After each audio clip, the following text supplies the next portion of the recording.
Thanks, Bridget. Governor Newsom is proposing nearly $3 billion of the state's general fund go towards protecting undocumented immigrants' personal information. NBC7's Gabby Rodriguez joins us to explain how those who have an AB 60 license are at greater risk of their information falling into the hands of immigration officials. Gabby. Yes, and NBC7 Investigates has been digging into this issue since 2018.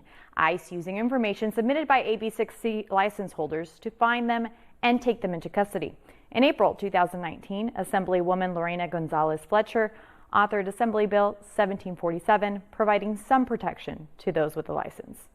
For years, I heard a similar story among those who are undocumented in our community. They asked me, "Is this you? Look, we have your record here." The record the ICE official was holding was a copy of this person's AB 60 license.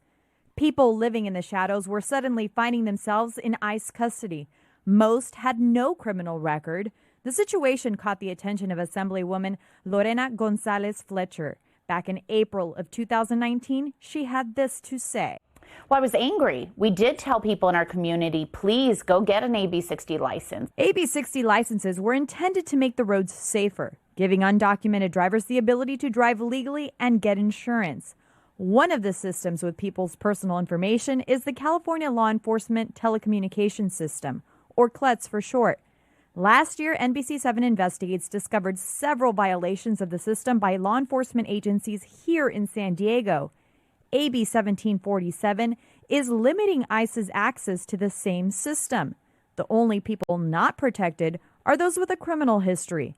Pedro Rios, an activist, says he's glad the loophole has been closed. We were hearing reports of people who ICE was detaining, and they had no idea how that information was getting to them, with the exception of ICE having shown them photocopies of their driver's license. Governor Newsom is proposing $2.8 million of the general fund be used for audits and investigations into CLETS misuse. The amount goes up to $3 million for the 2021-2022 budget and $2.9 million thereafter. And hopefully that will create some preventative measures.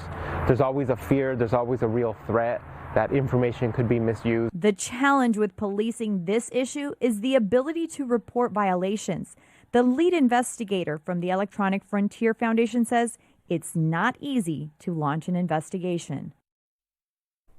An ICE spokesperson told me today via email ICE agents do not have direct access to California DMV databases, and they do not have the capability to solely search for AB 60 applicants or AB 60 license holders.